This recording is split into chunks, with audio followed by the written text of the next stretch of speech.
was terrible in that show. You don't know what you're doing. You just try and get through as best you can. And my character was very much me, really. Just louder when you're angry and softer when you're not. First time I met Pete Smith, Frank Whitten, and so I was in good company. And I sat watching people like Philip Holder and Vicky Horton and just stole from them.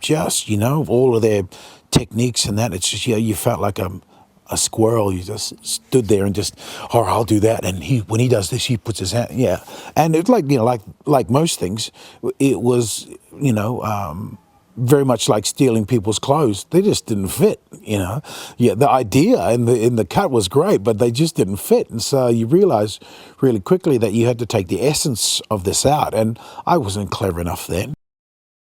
I felt a lot more at home purely because I think of the nature of the subject, of the nature of the character that I played, which was a lot closer to who I was and also my age at the time. And for me, it enabled me to try things out. And in trying things out, also just to be able to know and feel secure in myself, knowing that, this may not work, but around us, we're all trying things. We're all experimenting things. And as a cast, we would also go out together, which was lovely because, I was a bit sort of homesick at that time. And those were the times when they would, Television New Zealand and film in general, they would shoot for 8 months. They had more money than sense. So it was just like, and a helicopter shot too, please.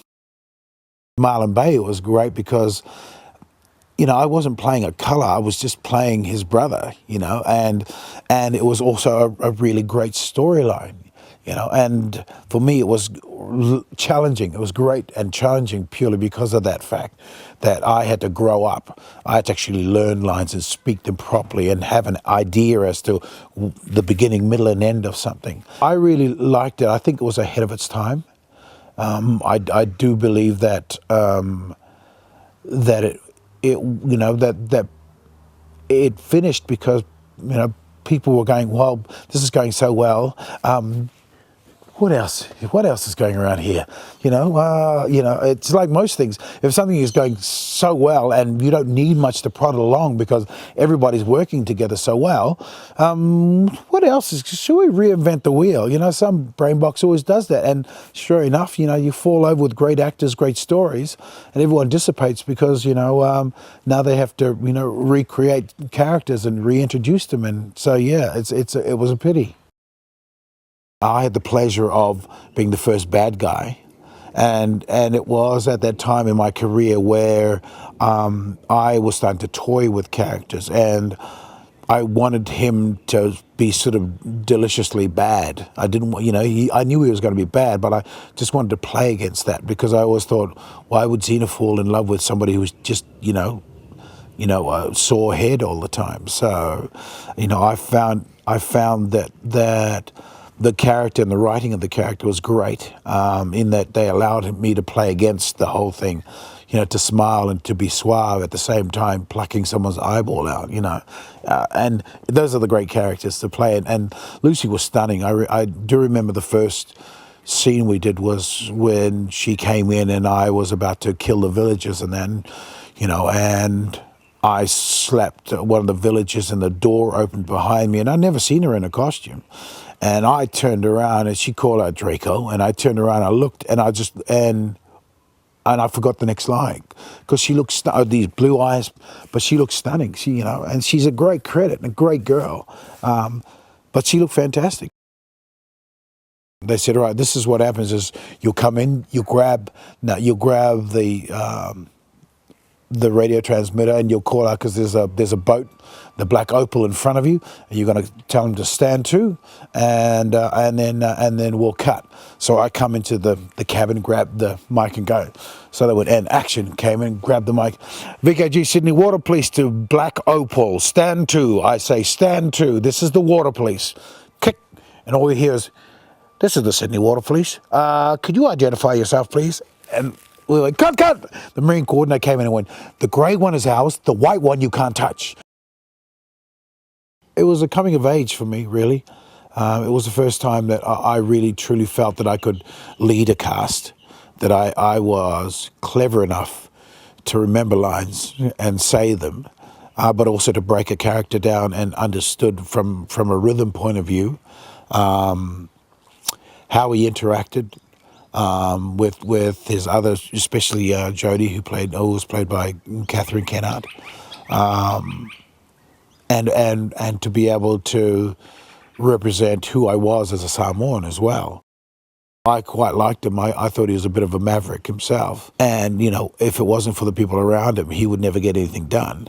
So I wanted to make sure that his foibles were there, that he wasn't a perfect character. And I think in the writing was very much like that as well.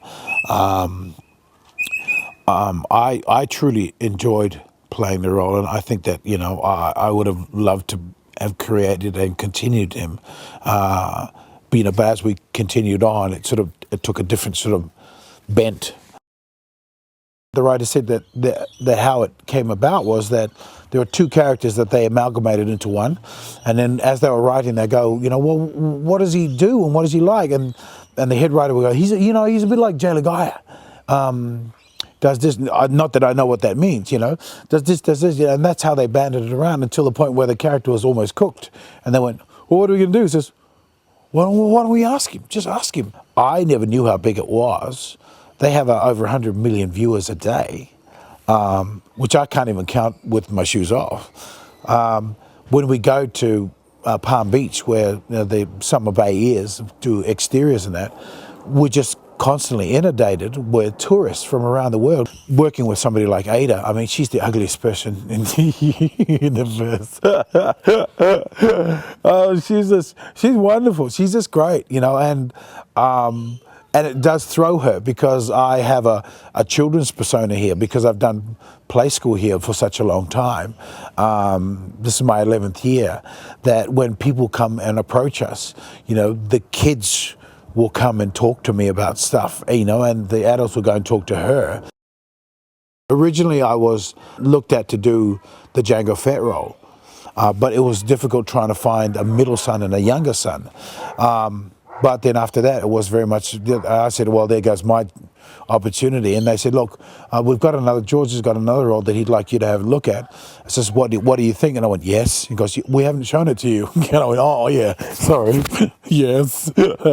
My childhood, you know, friends, R2-D2, C-3PO, Chewbacca, got to see them up close, got to see the people who operated them, you know, and I remember with C-3PO, you know, also R2-D2, you know, the operators go, do you want to have a go? Do you want to have a go?